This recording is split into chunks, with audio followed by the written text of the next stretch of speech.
au Seigneur, nous allons vraiment, nous bénissons l'Éternel notre Dieu qui nous donne cette opportunité d'être aujourd'hui devant sa présence. Nous allons avoir notre enseignement aujourd'hui en direct. Et la semaine passée, notre enseignement de dimanche n'a pas pu avoir lieu parce que nous avons eu vraiment une difficulté. Nous avons eu des problèmes de connexion. Alléluia. Mais vraiment, Dieu a fait grâce. Là, cette fois-ci, tout se passe bien. Et aujourd'hui, vraiment, nous avons la possibilité de pouvoir avoir notre enseignement en ligne. Alléluia. Que le Seigneur donc soit béni, que le Seigneur Yeshua Mashiach soit béni. Alléluia. Alors, vous savez que nous avons, je vais essayer de partager avec vous mon écran. Alléluia.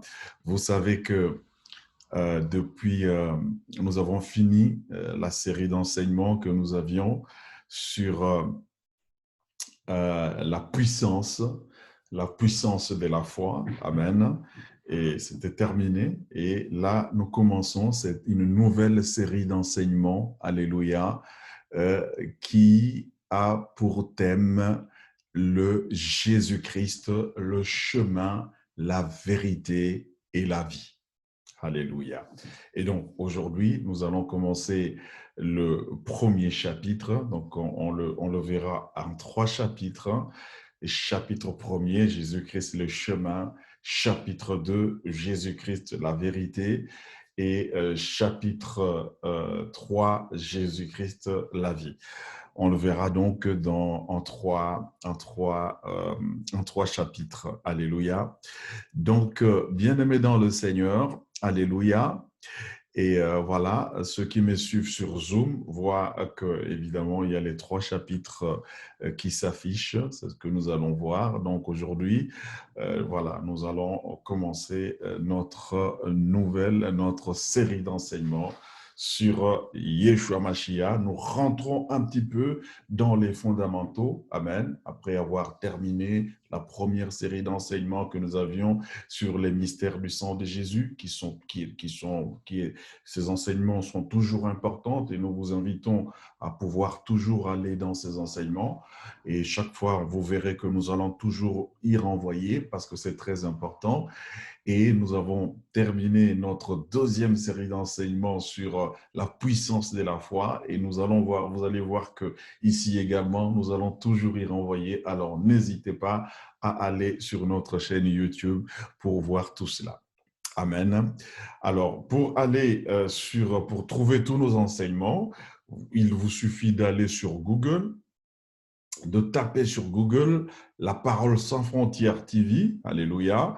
Quand vous tapez et vous voyez que la chaîne est référencée, la parole sans frontières TV YouTube. Voilà, c'est ça notre chaîne YouTube.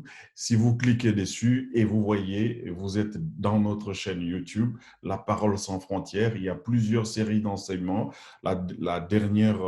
Le dernier enseignement qui a été posté, c'était la profondeur de la foi. Amen. Et il y en a beaucoup d'autres. Alors, à droite, vous verrez qu'il y a une petite flèche, ce qui veut dire qu'il y a d'autres enseignements. Vous cliquez dessus, vous verrez qu'il y a beaucoup d'autres enseignements plus anciens. Alors, j'ai dit simplement à ceux qui ne sont pas encore abonnés, au-dessus, là, tout au-dessus, quand vous entrez dans notre chaîne, au-dessus, eh bien, vous avez une cloche. Abonnez-vous. Quand vous vous abonnez, eh bien, vous avez la possibilité de pouvoir avoir nos enseignements. Dès que nos enseignements sont en ligne, eh bien, vous êtes alerté directement, eh bien, sur votre smartphone, sur votre tablette, etc. Amen. Et quand vous cliquez sur l'un de nos enseignements qui sont dans notre chaîne YouTube, par exemple, sur le dernier enseignement que j'ai posté, la profondeur de la foi, et sur tous nos enseignements qui commencent toujours par un générique, vous voyez qu'il y a en bas une petite flèche partagée. Nous vous invitons généralement à partager nos enseignements. Alors, vous voyez que nous avons plusieurs possibilités de partager nos enseignements sur Facebook, sur WhatsApp, sur Twitter, sur email, etc. et sur tous les autres réseaux sociaux. Amen.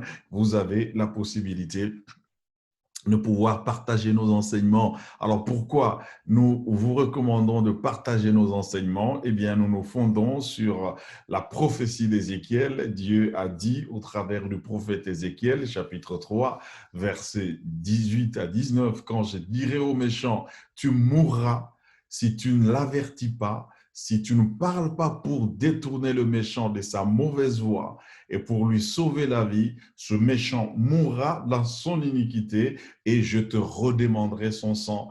Mais si tu avertis le méchant et qu'il ne se détourne pas de sa méchanceté et de sa mauvaise voie, il mourra dans son iniquité et toi, tu sauveras ton âme. Alléluia. Voilà pourquoi, bien-aimés dans le Seigneur, nous vous recommandons, si vous pensez que nos enseignements ont vraiment vous ont apporté quelque chose, alors n'hésitez pas, partager nos enseignements, bien-aimés dans le Seigneur. Alléluia. Donc, nous commençons aujourd'hui par notre premier chapitre, Jésus-Christ, Yeshua Mashiach, le chemin. Alléluia. Alors, on verra une petite introduction et il y aura deux parties, donc deux sections. Première section, Yeshua Mashiach, c'est la seule voie du salut.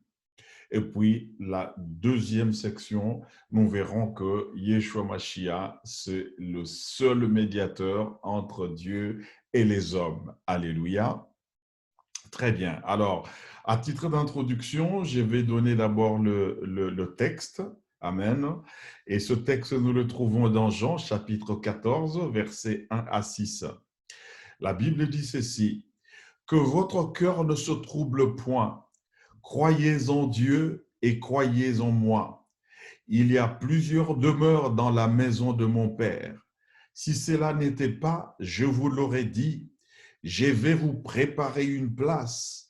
Et lorsque je m'en serai allé et que je vous aurai préparé une place, je reviendrai et je vous prendrai avec moi, afin que là où je suis, vous y soyez aussi.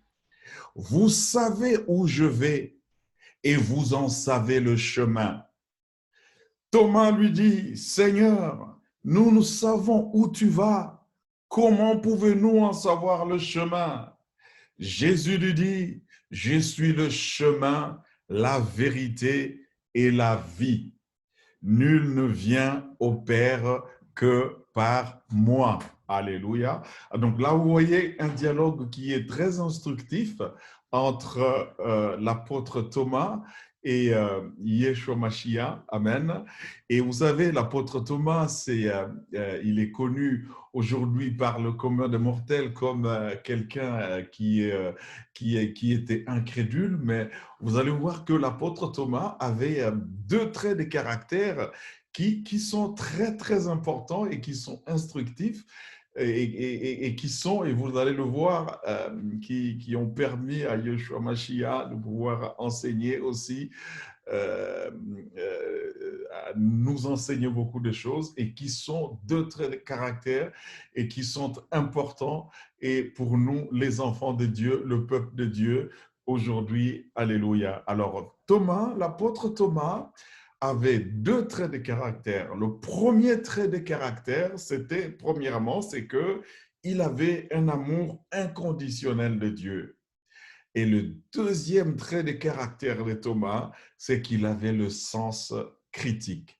Et vous voyez, beaucoup de gens aujourd'hui manquent ces deux traits de caractère.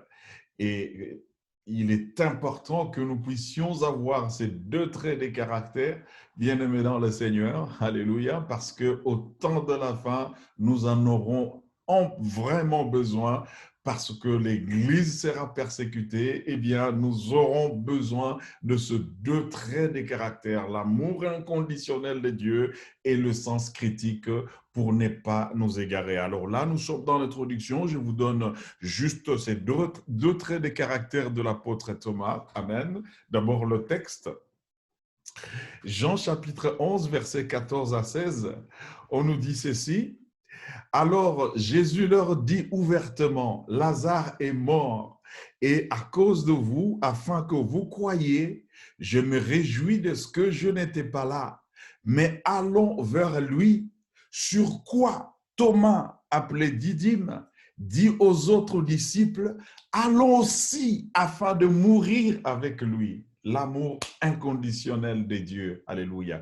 Et quand je vous dis cela, bien-aimés dans le Seigneur, il faut situer le contexte. Le contexte, c'était la peur généralisée des apôtres. Alléluia, bien-aimés dans le Seigneur, les disciples. Vous savez que en ce moment-là, il se trouvait, Yeshua Mashiach se trouvait de l'autre côté du Jourdain où Jean le Baptiste avait baptisé. Et quand il a appris que Lazare, disons son ami Lazare, était gravement malade. Alléluia. Et, dans Jean chapitre 11, versets 7 à 8, la Bible dit, et il dit ensuite aux disciples, retournons en Judée. Les disciples lui dirent, Rabbi, les Juifs tout récemment cherchaient à te lapider et tu retournes en Judée. Donc, vous voyez, c'est ça le contexte. Dans le contexte où tous les disciples ont peur, mais vous voyez que l'apôtre Thomas, lui, il a l'amour inconditionnel de Dieu. Il dit, écoutez, si nous devons tous aller bien, allons tous, rentrons à Judée. Alors que les autres avaient peur, ils avaient premier réflexe la peur, eh bien l'apôtre Thomas dit, nous allons avec lui pour mourir avec lui, s'il faut mourir avec lui. Ça, c'est un trait de caractère qui est très, très important, bien aimé dans le Seigneur. L'amour, particulièrement dans cette période du temps de la fin. Dans Deutéronome, chapitre 6, verset 5, il est écrit, tu aimeras l'Éternel, ton Dieu, de tout ton cœur, de toute ton âme et de toute ta force. Amen. Qualité essentielle dont nous aurons besoin dans cette période du temps de la fin. Alors, il avait également un deuxième trait de caractère qui est également important dans cette période du temps de la fin, c'est qu'il avait l'essence critique dans l'œuvre de Dieu. Alléluia. Et là, on le voit, bien aimé, ça c'est le passage qui est connu de tous. Jean chapitre 20, versets 24 à 25. Thomas, appelé Didyme, l'un des 12, n'était pas avec eux lorsque Jésus vint. Les autres disciples lui dirent donc, nous avons vu le Seigneur. Mais il leur dit, si je ne vois dans ses mains la marque des clous, et si je ne mets mon doigt dans la marque des clous, et si je ne mets ma main dans son côté, je ne croirai pas. Alléluia. Alors ça, c'est vraiment les passages par lesquels l'apôtre Thomas est resté très célèbre. Amen. Mais quand vous regardez le contexte, c'est que les autres apôtres n'avaient pas plus de mérite que lui, au fait, parce que quand les autres apôtres on dit à Thomas, Amen, c'est parce que les autres apôtres, Jésus-Christ est apparu aux autres apôtres après sa mort et sa résurrection. Il est apparu aux autres apôtres, Amen, vous le lirez dans Jean chapitre 19, verset 20, Amen. Le soir de ce jour, qui était le premier de la semaine, les portes du lieu où se trouvaient les disciples étant fermées à cause de la crainte qu'ils avaient des Juifs, Jésus vint, se présenta au milieu d'eux et leur dit, la paix soit avec vous. Et quand il eut dit cela, il leur montra ses mains et son côté. Les disciples furent dans la joie en voyant le Seigneur. Voyez, donc ils n'avaient pas plus de mérite que l'apôtre Thomas parce qu'ils avaient vu Jésus-Christ. Il leur a démontré que c'était bien lui. Il leur a montré ses mains, il leur a montré son côté. Voilà. Et pour vous référer à cet enseignement, ils avaient la foi des surfaces.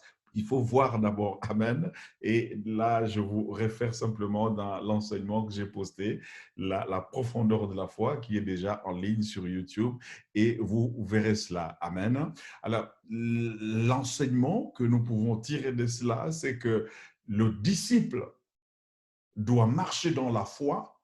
Amen.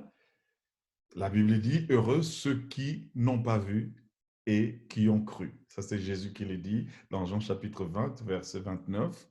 Et l'apôtre Paul dit renchérir pour 2 Corinthiens chapitre 5, verset 7, car nous marchions par la foi et non par la vue. Ça, c'est vraiment le premier caractère que doit avoir le disciple. Alléluia. Mais deuxième caractère aussi que doit garder le disciple, le sens critique. Alléluia. Comme avait l'apôtre Thomas. Alléluia. Et dans les actes des apôtres, on nous donne des disciples qui avaient les sens critiques, les disciples de Bérée. Ces juifs avaient des sentiments plus nobles que ceux de Thessalonique.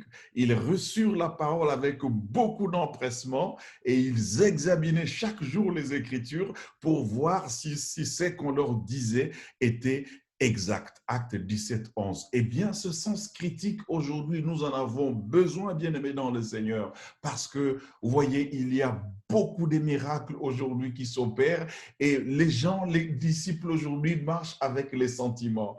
Il suffit qu'ils voient des miracles, ils disent Amen. Non, c'est un envoyé de Dieu. Non, il faut avoir le sens critique. L'apôtre Thomas avait le sens critique et nous aussi, nous devons avoir le sens critique. C'était une petite introduction. Alors, donc, je reviens maintenant dans notre texte d'aujourd'hui. Les textes d'aujourd'hui présentent l'apôtre Thomas dans son trait de caractère où il a un esprit critique. Et qu'est-ce que nous dit le texte dans Jean 14, 5? Thomas lui dit, Seigneur, nous savons où tu vas. Comment pouvons-nous en savoir le chemin? Ce qui permet à Yeshua Mashiach de pouvoir enseigner sur lui. Il dit, je suis le chemin, la vérité et la vie. Nul ne vient au Père que par moi. Vous voyez, Thomas était intrigué. Les autres, Jésus-Christ était en train de, voilà, bientôt il partait. Il dit, voilà, je vais aller dans la maison de mon Père, je vais vous préparer, voilà, il y a beaucoup de demeures dans la maison de mon Père. Vous savez où je vais, etc. Et voilà, vous connaissez où je vais et vous en savez les chemins. Mais Thomas, les autres apôtres étaient silencieux. Mais l'apôtre Thomas, qui avait l'esprit critique, il dit, mais Seigneur, nous ne savons même pas où tu vas. Mais comment nous allons connaître le chemin?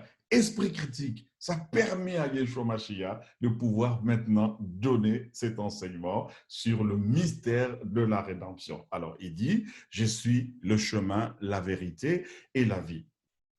Et donc, dans le mystère de la rédemption, Yeshua Mashiach donne 3 attributs de lui-même. Et nous allons voir un attribut aujourd'hui. La semaine prochaine, si Dieu fait grâce, nous allons en voir un deuxième et après, nous allons en voir un troisième. Alléluia. Donc, aujourd'hui, nous voyons le chemin. Il dit qu'il est le chemin, la vérité et la vie. Donc, aujourd'hui, nous commençons par le premier attribut qui a permis, donc voilà, qui a permis à Yeshua Mashiach de pouvoir enseigner à ses disciples. Il dit, je suis le chemin. Alléluia. Premier attribut. Qu'est-ce qu'un chemin, bien-aimé dans le Seigneur? Eh bien, quand nous regardons, même quand nous prenons dans Larousse, le dictionnaire Larousse nous définit le terme chemin comme étant une voie de terre ou une route établie pour mener d'un lieu à un autre. Alléluia. Ça, c'est le premier sens. Et il y a également un deuxième sens. Un chemin, c'est une direction à prendre pour aller d'un lieu à un autre lieu. Alléluia. C'est ce que veut dire le chemin. Un chemin. Ça, c'est la définition du chemin. Amen. Et donc, dans un sens comme dans l'autre, le terme chemin indique 2 choses. Il y a d'abord un point de départ et puis 2, un point d'arrivée qu'on appelle la destination. Le point de départ, on peut dire par exemple un point A, et le point d'arrivée, la destination, on peut dire un point de tout chemin comprend ces 2 points. Il y a un point de départ et un point d'arrivée. Et quand Yeshua Mashiach dit qu'il est le chemin, alléluia, c'est-à-dire qu'on doit voir que, évidemment, il y a un point de départ et également un point d'arrivée. Je vais y arriver tout à l'heure. Mais ce que vous devez savoir, bien aimé dans le Seigneur, c'est que plusieurs chemins peuvent mener vers une même destination. Ça, c'est possible. Même aujourd'hui, nous le voyons. Et vous savez qu'aujourd'hui, il y a même un proverbe qui dit « Tout chemin mène à Rome ». Ceux qui me suivent sur Zoom voient que, voilà, il y a une dame qui est pratiquement éblouie. Elle est dans une intersection avec des panneaux, plusieurs panneaux, avec plusieurs chemins qui sont devant elle. À gauche, le chemin mène à Rome. Si elle va tout droit, le chemin mène à Rome. Si elle va tout droit, elle va à gauche, le chemin mène à Rome. Si elle fait demi-tour, le chemin mène à Rome. Oui, plusieurs chemins, ça c'est dans la vie courante, plusieurs chemins peuvent mener vers une même destination. Alléluia. Le plus important, c'est quoi? C'est que quand tu veux guider quelqu'un, il faut d'abord savoir son point de départ. Si quelqu'un t'appelle, il dit « je veux me rendre à tel endroit », eh bien, pour pouvoir le guider, cette personne-là, la première chose que tu lui demandes, tu es où? Point de départ. C'est pour pouvoir lui indiquer le chemin qui va lui permettre de pouvoir aller à sa destination. Je prends un exemple simple, bien-aimé dans le Seigneur. Moi, je vous parle actuellement, je suis à Melun. Alléluia. Bien. Alors, on prend l'exemple pour partir de Melun à Paris. Aujourd'hui, il y a plusieurs chemins qui partent de Melun à Paris. Si tu appelles quelqu'un qui est à Melun, enfin, quelqu'un qui est à Melun t'appelle, il te dit, je veux me rendre à Paris. Mais il suffit de te rendre même sur Google, tu vois qu'il y a plusieurs chemins qui lui permettent d'aller à Paris. Alléluia. Suivant qu'il prend la route, le train, suivant qu'il y va à pied ou même à vélo. Alléluia. Et même s'il prend la voiture, eh bien, il y a 3 chemins possibles pour aller de Melun à Paris. Il peut prendre d'abord la nationale 104, ensuite il prend l'A4, ça lui fait 49 minutes. Il peut prendre tout simplement l'autoroute A6, ça lui prend à peu près 56 minutes, ou tout simplement, il peut prendre la nationale numéro 6, ça lui prend 53 minutes. Donc, il y a plusieurs chemins qui mènent de Melun à Paris. Alléluia. Mais supposons maintenant que pour aller de Melun à Paris, il n'y ait qu'un seul chemin. Alléluia. C'est une supposition. Alléluia. Il n'y a qu'un seul chemin, c'est la voie ferrée, et la voie ferrée en ligne directe. Amen. Et donc, si quelqu'un est par exemple, on va dire à Damary-les-Lys, si je suis à Damary et je t'appelle, je dis, je veux me rendre à Paris, eh bien, tu vas dire, va à la gare de Melun. Amen. Parce qu'il n'y a qu'un seul chemin pour aller à Paris, eh bien, c'est le chemin de fer qui est en ligne directe qui va de Melun à Paris. Même si je suis à Savigny-les-Temples, je dis, mais à Savigny-les-Temples, je vois également qu'il y a une gare ici. Tu vas me dire, non, non, non, non, non, non, non, non, pas là-bas parce que le train ne s'arrête pas là-bas. Va d'abord à Melun, c'est là que tu trouveras le point de départ pour trouver le train qui t'amène à Paris. Je vous donne cet exemple-là pour que vous compreniez, parce que Yeshua Mashiach a dit quoi? Il a dit qu'il est le chemin. Il n'a pas dit il est un chemin, il a dit qu'il est le chemin. Alléluia. C'est très important que nous puissions savoir cela.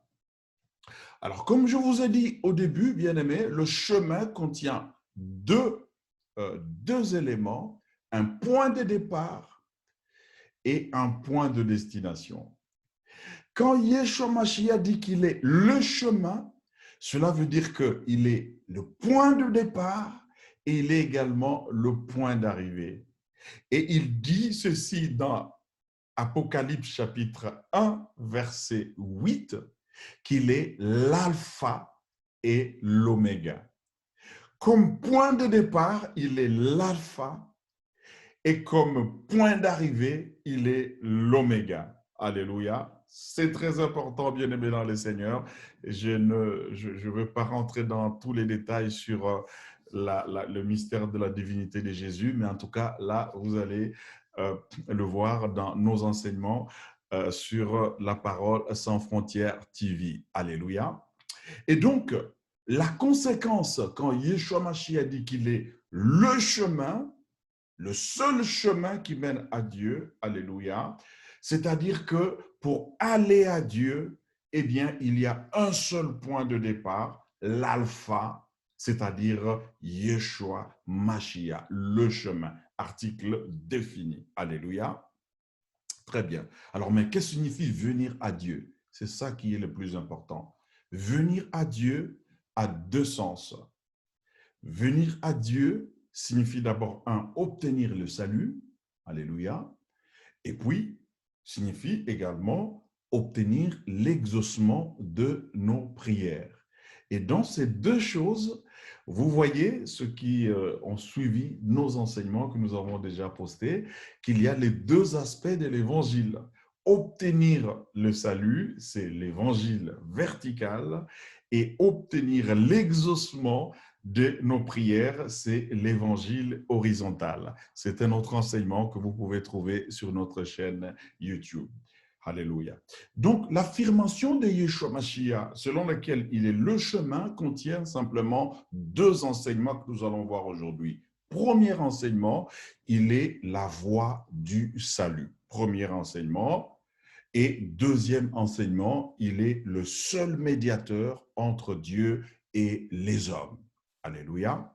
Alors, en quoi Jésus-Christ, Yeshua Mashiach, est... alors, bien entendu, cela entraîne des conséquences, bien-aimés dans le Seigneur. Pourquoi la conséquence de cette affirmation? Si quelqu'un vous dit qu'en dehors de Yeshua Mashiach, il y a plusieurs médiateurs, ou il y a plusieurs voies du salut, eh bien, ces voies du salut ne mènent pas vers Yahweh, qui est notre Dieu. Si quelqu'un vous dit que, voilà, il y a plusieurs médiateurs en dehors de Yeshua Mashiach, eh bien, peut-être c'est possible, il fait la médiation, mais sa médiation, ce n'est pas entre toi et Yahweh que nous adorons, mais c'est avec le Dieu de ce siècle. Vous savez que Satan est également le Dieu de ce siècle, comme il est dit dans 2 Corinthiens, chapitre 4, versets 3 à 4. Si notre évangile est encore voilé, il est voilé pour ceux qui périssent, pour les incrédules dont le Dieu de ce siècle a aveuglé l'intelligence, afin qu'ils ne vissent pas briller la splendeur de l'évangile de la gloire de Christ, qui est l'image de Dieu. Alléluia. Voilà. Donc, premièrement, Yeshua Mashiach est la seule voie du salut. Alléluia. Nous allons voir une petite introduction et nous allons voir que quand nous disons qu'il est la seule voie du salut, il y a exclusion du salut par un autre nom, premièrement. Deuxièmement, il y a exclusion du salut par les œuvres. Et puis enfin, il y a exclusion du salut par les objets. Le salut, c'est quoi? Amen. Le salut, c'est le fait d'être sauvé de l'état naturel du péché. Amen. Et Yeshua Mashiach dit qu'il est le point de départ du salut. Il est l'alpha. Amen. Et Jean, chapitre 3, verset 16 nous dit, « Car Dieu a tant aimé le monde qu'il a donné son Fils unique afin que quiconque croit en lui ne périsse point, mais qu'il ait la vie éternelle. » Et dans les Actes des Apôtres, chapitre 4, verset 12, on nous dit qu'il n'y a de salut en aucun autre, car il n'y a sous le ciel aucun autre nom qui ait été donné parmi les hommes par lequel nous devrions être sauvés. Alors, si vous, peut-être qui allez évangéliser, etc., quelqu'un peut te dire, oui, voilà, qu'est-ce que je dois faire, etc. Mais voilà, il faut lui dire, mais le point de départ, c'est Yeshua Mashiach. Pour pouvoir obtenir le salut, c'est Yeshua Mashiach. Alléluia. La conséquence, c'est que pour être sauvé, eh bien, il faut recevoir, il faut partir de ce début. Il est l'alpha. Il faut partir de ce début du chemin. Il faut partir. Et donc, c'est un cheminement en 3 étapes. Premièrement, il faut accepter qu'on est pécheur. et qu'on est mort spirituellement. Et ça, je le dis peut-être pour nos frères et nos sœurs qui vont souvent faire de l'évangélisation. Quand nous allons faire de l'évangélisation, nous montrons aux personnes avec qui nous sommes en interaction que voilà, quand nous disons que Yeshua Mashiach est la voie du salut, c'est-à-dire qu'il est le premier, c'est-à-dire le point de départ, la première étape que nous faisons dans ce cheminement, bien-aimé dans le Seigneur, c'est d'accepter que nous sommes pécheurs et que nous sommes spirituellement morts. Selon qu'il est écrit dans Romains, chapitre 6, verset 23, le salaire du péché, c'est la mort. Alléluia. La deuxième étape, c'est de croire que Yeshua Mashiach nous a rachetés en prenant notre place, notre mort sur la croix pour nous donner la vie. Le même verset poursuit en disant, Romains 6, 26, 23, mais le don gratuit de Dieu, c'est la vie éternelle en Yeshua Mashiach, notre Seigneur. Alléluia. Troisième étape maintenant de ce cheminement, recevoir Jésus-Christ comme l'unique sauveur. Ce qui implique que, puisqu'il est l'unique sauveur, amen, ce qui implique que nous abandonnons les autres chemins. J'abandonne d'autres chemins. Moi-même, je ne peux pas être un chemin qui mène vers Dieu. Une autre personne ne peut pas être un chemin qui me mène vers Dieu. Un objet ne peut pas être un chemin qui me mène vers Dieu, mais il n'y a que Yeshua Mashiach qui est le chemin unique qui me mène vers Dieu. Et c'est la réponse que Paul et Silas ont donnée à leur geôlier. Vous savez, à un certain moment, Paul et Silas avaient été enfermés dans une prison. Vous savez, vous connaissez l'histoire où une servante qui avait l'esprit de Python avait parlé à Paul et Silas en disant « Ceux-ci sont les serviteurs de Dieu, suivez-les, etc. » Et Paul, qui était fatigué, a dit « Au nom de Jésus-Christ, je t'ordonne de sortir d'elle. » Alors, évidemment, l'esprit est sorti. Alors, les maîtres de cette femme étaient très fâchés parce qu'évidemment, ils profitaient de cette femme-là pour faire de l'argent à travers la divination. Eh bien, ils ont fait arrêter Paul et Silas. Et quand Paul et Silas étaient arrêtés, ils étaient enfermés en prison. La Bible dit que la nuit, ils étaient en train de prier, ils adoraient, ils chantaient. Et quand ils adoraient, eh bien, subitement, les fondements de la prison se sont ébranlés, les chaînes de tous les prisonniers se sont ouvertes. Quand leur geôlier a vu cela, il a vu que les portes étaient ouvertes, il a pris son couteau, il voulait se suicider. Paul a dit non, non, non, non, non, non, non, ne te suicide pas, nous sommes tous là, etc. Il a compris que c'était des serviteurs de Dieu. Et leur geôlier leur a posé la question. Il les fit sortir et dit, Seigneur, que faut-il que je fasse pour être sauvé? Paul et Silas répondirent, crois au Seigneur Jésus et tu seras sauvé, toi et ta famille. Acte 16, 27, 31. C'est-à-dire, c'est lui qui est le point de départ du salut. Alléluia. Très bien. Amen. Alors, bien-aimés dans le Seigneur, alléluia. Nous sommes toujours dans notre, dans notre enseignement, amen.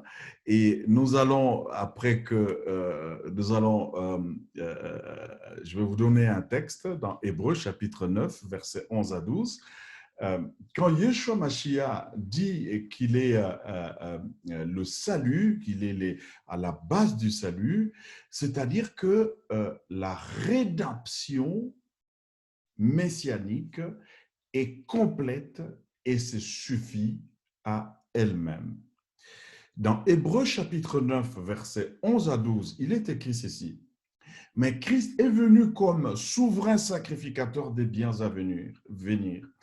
Il a traversé le tabernacle plus grand et plus parfait qui n'est pas construit de main d'homme, c'est-à-dire qui n'est pas de cette création. Et il est entré une fois pour toutes dans le lieu très saint, non avec le sang des boucs et des veaux, mais avec son propre sang, ayant obtenu une rédemption éternelle. Alléluia. Donc, rédemption parfaite, ce qui signifie que, premièrement, exclusion du salut par un autre nom. Deuxièmement, exclusion du salut par les œuvres. Troisièmement, enfin, exclusion du salut par des objets. Exclusion du salut par un autre nom, comme nous avons vu. Je rappelle tout simplement Actes des Apôtres, chapitre 4, verset 12. Il n'y a de salut en aucun autre, car il n'y a sous le ciel aucun autre nom qui ait été donné parmi les hommes par lequel nous devions être sauvés.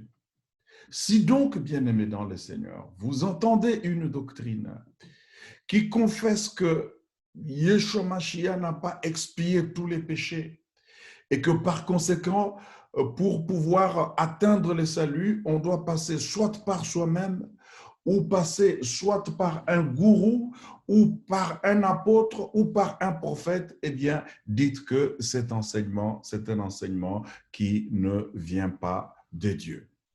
Deuxièmement, bien-aimés dans le Seigneur, l'exclusion du salut par les œuvres. Nos œuvres ne peuvent pas nous sauver, bien-aimés dans le Seigneur.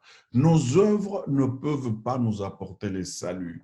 Les gens disent aujourd'hui, voilà, moi je suis quelqu'un de bien, moi je ne commets pas, je paye quand je prends les transports en commun, je ne fraude pas.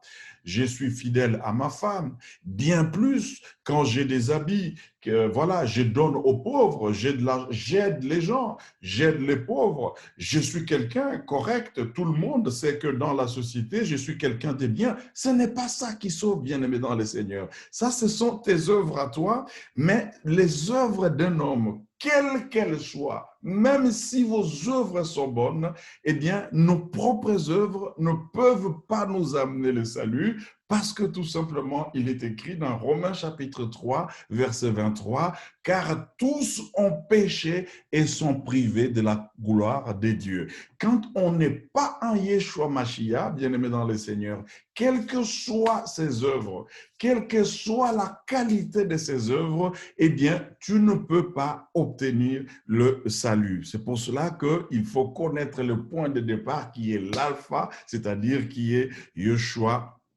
Mashiach. Alors, pourquoi maintenant cette histoire en parlant des œuvres, il y a un débat, hein. Il y a des gens, il y a des églises qui disent, mais voilà, Jacques dit que la foi sans les œuvres est morte. Pourquoi tu dis que la foi ne sauve pas? Jacques chapitre 2, verset 26. Et là, je dis simplement qu'il faut bien situer cet enseignement de Jacques dans son contexte. Alléluia. Eh bien, le contexte, c'est, voici le contexte, Jacques chapitre 2, verset 20 à 26. « Veux-tu savoir, ô homme vain, que la foi sans les œuvres est inutile? Abraham, notre père, ne fut-il pas justifié par les œuvres lorsqu'il offrit son fils Isaac sur l'autel? Tu vois que la foi agissait avec ses œuvres et que par les œuvres, la foi fut rendue parfaite. Ainsi s'accomplit ce que dit l'Écriture. Abraham crut à Dieu et cela lui fut imputé à justice. Et il fut appelé ainsi ami de Dieu. » Vous voyez que l'homme est justifié par les œuvres et non par la foi seulement. Rahab, la prostituée, ne fut-elle pas également justifiée par les œuvres lorsqu'elle reçut les messagers et qu'elle les fit partir par un autre chemin?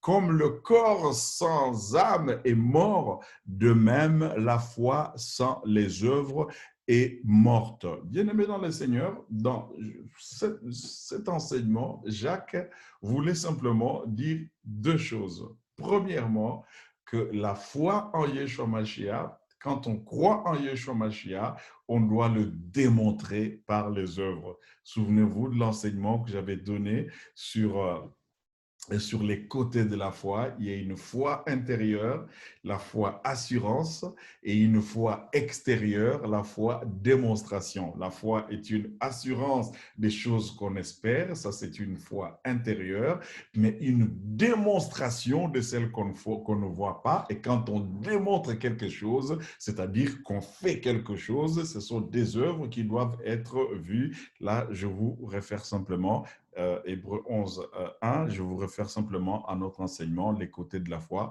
sur la parole sans frontières qui vit. Alléluia. Et donc, voilà ce que ça veut dire premièrement. Donc, il faut que ta foi puisse produire des œuvres. Deuxièmement, Jacques voulait dire simplement que celui qui croit en Yeshua Mashiach doit produire de fruits. Et Galates, l'apôtre Paul nous dit dans Galates chapitre 5, versets 22 à 23, mais le fruit de l'esprit, c'est l'amour, c'est la joie, la paix, la patience, la bonté, la bénignité, la fidélité, la douceur, la tempérance. La loi n'est pas contre ces choses-là. Alléluia. Mais cet enseignement ne nous dit pas que par par nos propres œuvres, eh bien, nous pouvons être sauvés. Pas du tout. Donc, il faut faire attention. On ne peut pas être sauvé par nos propres œuvres, quelque meilleurs que nous soyons, quelque bons que nous puissions être. Alléluia. Très bien. Et enfin, il y a l'exclusion du salut par les objets. Alléluia. L'exclusion du salut par les objets, qu'est-ce que cela veut dire? Nous avons vu que la rédemption messianique, c'était une rédemption qui était parfaite.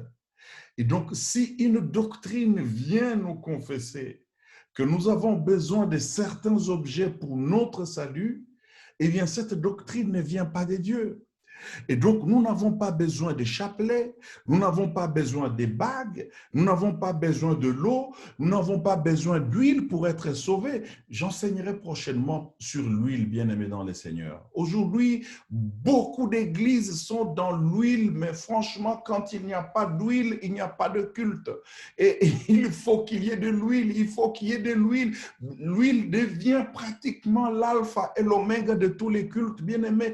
Attention, attention, attention, bien-aimés dans le Seigneur, la rédemption messianique a été parfaite et complète.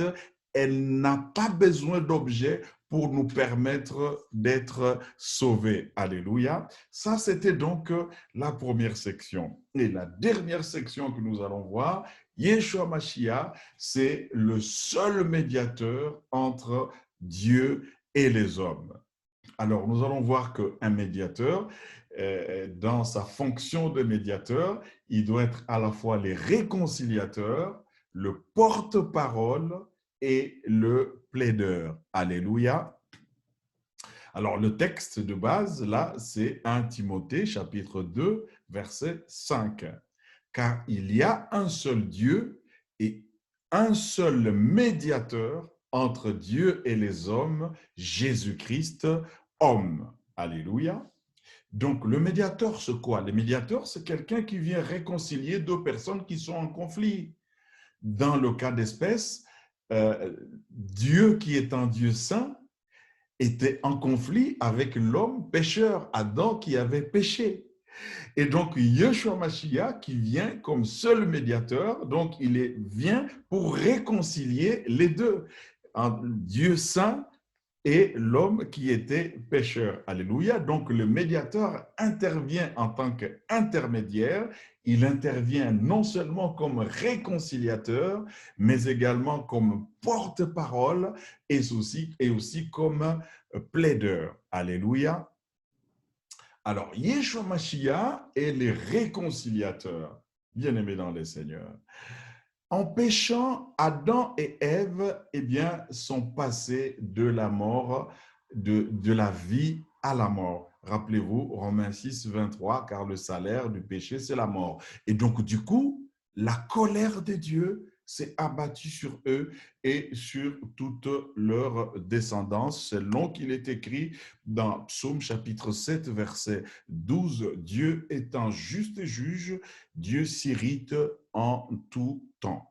Alléluia. Et donc, par sa mort sur la croix, Jésus-Christ nous a réconciliés avec le Père. Il a enlevé la colère de Dieu qui était sur nous en enlevant le statut de pécheur que nous avions. Vous savez, quand Jean-Baptiste a vu Jésus, il a dit, voici l'agneau de Dieu qui ôte les péchés du monde. Jean chapitre 1, verset 29. Voilà, qui ôte les péchés du monde, c'est-à-dire tout simplement, Jésus-Christ a ôté le statut de pécheur que nous avions et qui faisait que la colère de Dieu était toujours sur nous. Amen. Puisque Yeshua Mashiach a pris notre place sur la croix, eh bien, il a ôté ce statut de pécheur, eh bien, il a permis, il a joué son rôle de réconciliateur, il nous a réconciliés avec notre Dieu. C'est ainsi qu'il est écrit dans Romains chapitre 5, verset 19, car comme par la désobéissance d'un seul homme, beaucoup ont été rendus pécheurs, de même par l'obéissance d'un seul, beaucoup seront rendus justes. Alléluia. Deuxièmement, Yeshua Mashiach est le porte-parole. Alors, un porte-parole, c'est celui qui prend ta parole et qui prend nos prières, eh bien, il va le présenter à Dieu. Alléluia. Jean, chapitre 16, verset 23. En ce jour-là, vous ne m'interrogerez plus. En vérité, je vous le dis, ce que vous demanderez au Père, il vous le donnera à mon nom.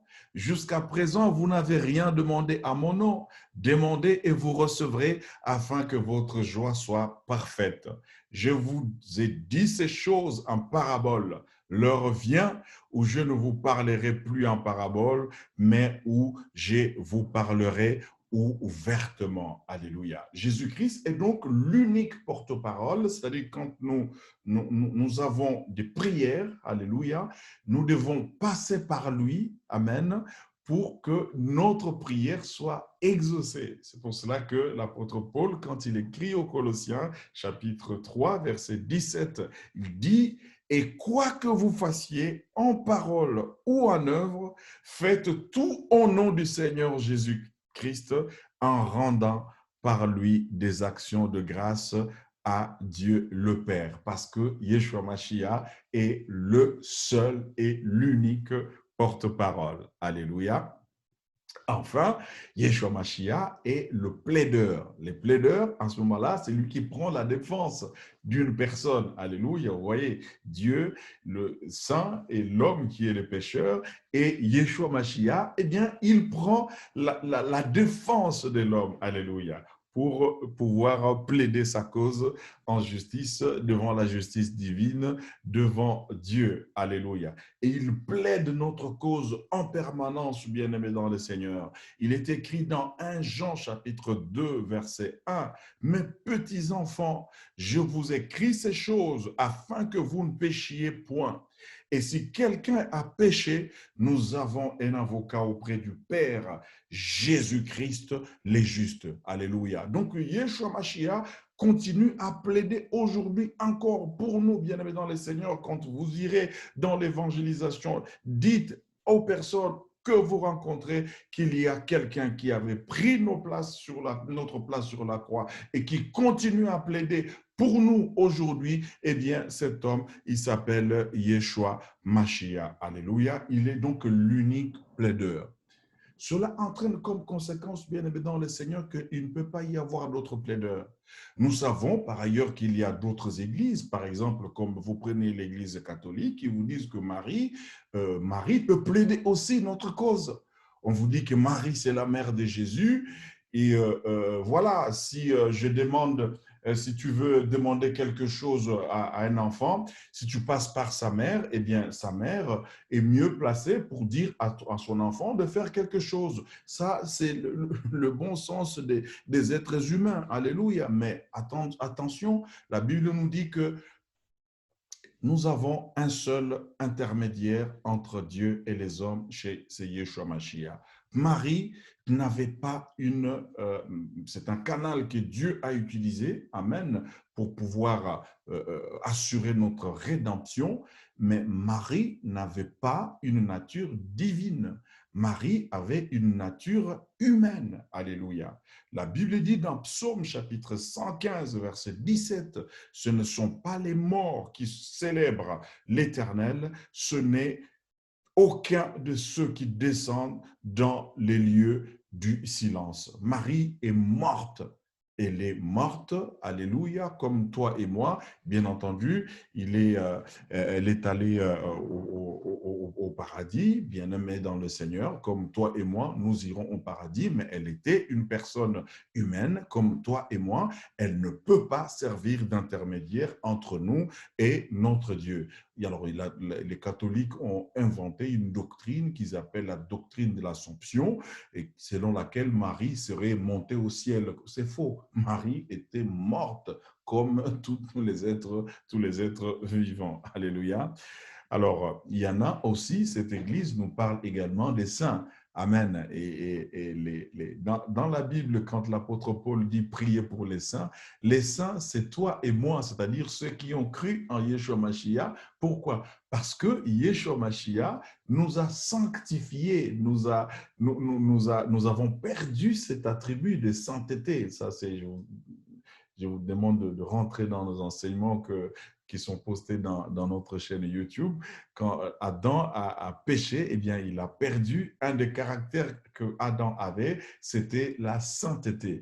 Et quand il a perdu cet attribut, eh bien, Yeshua Mashiach, quand il est venu, quand il a pris notre place, le second Adam, alléluia, eh bien, il a permis, il a restauré cette sainteté. C'est pour ça que l'apôtre Paul dit, nous sommes des saints, priez pour les saints, alléluia. Mais les catholiques, pour eux, les saints, c'est qui? Les saints, c'est des personnes qui sont déjà mortes.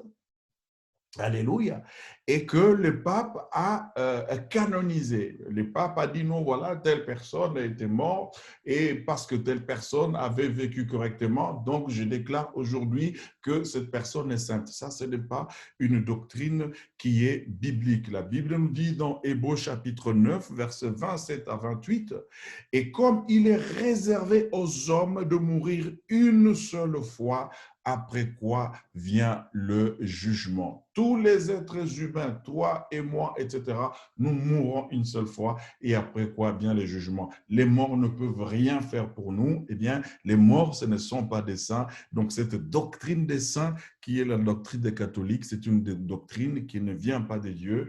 Eh bien, il ne faut pas l'accepter. Donc, n'invoquez pas Marie, alléluia, n'invoquez pas les saints, parce que quand nous invoquons Marie, quand nous invoquons les saints, alléluia, en réalité, nous invoquons des personnes qui sont mortes. Et quand nous invoquons des personnes qui sont mortes, le diable est rusé, bien-aimé dans le Seigneur. Il utilise la ruse. Il sait que quand il fait cela, eh bien, nous sommes sous la malédiction. Regardez ce que Dieu dit dans Deutéronome chapitre 18, versets 10 à 12. Il dit qu'on ne trouve chez toi personne qui fasse passer son fils ou sa fille par le feu, personne qui exerce le métier de devin, d'astrologue, d'augure, de magicien, d'enchanteur, personne qui consulte ceux qui évoquent les esprits ou disent la bonne aventure, personne qui interroge les morts. Car quiconque fait ces choses est en abomination à l'Éternel. Et c'est à cause de ces abominations que l'Éternel, ton Dieu, va chasser ces nations devant toi. Donc, les cultes de nos ancêtres qui sont déjà morts, hein, aujourd'hui, on parle beaucoup des cultes de nos ancêtres. Il faut retourner dans nos coutumes. Nos ancêtres, ils étaient bons également. Là également, nous pouvons avoir le salut. Marie également, les saints. Ça, quand nous faisons cela, bien-aimés dans le Seigneur, Deutéronome nous dit nous sommes en abomination parce que nous sommes en train d'invoquer les morts. Il est réservé aux hommes de mourir une seule fois, après quoi vient le jugement. Donc voilà, bien aimé dans le Seigneur, je termine là cet enseignement d'aujourd'hui qui dit que Yeshua Mashiach est le chemin, le seul enseignement que vous devez connaître aujourd'hui, que vous devez savoir aujourd'hui. Quand il dit qu'il est le chemin, tout chemin a un point de départ et un point d'arrivée. Une personne veut te dire, mais moi je vais être sauvé, il faut qu'il connaisse d'abord le point de départ. Le point de départ, c'est Yeshua Mashiach. Il dit, je suis l'alpha. C'est là le départ. Si il n'est pas dans Yeshua Mashiach, il ne peut pas être sauvé.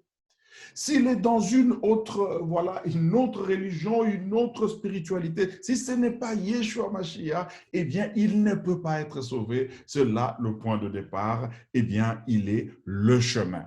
Prochainement, nous allons voir qu'il est la vérité. Alléluia. Donc, je termine là cet enseignement, bien-aimé dans le Seigneur, et nous allons continuer notre enseignement le dimanche prochain. Que Yeshua Mashiach vous bénisse. Nous verrons qu'il n'est pas seulement le chemin, mais il est également la vérité. Alléluia. Que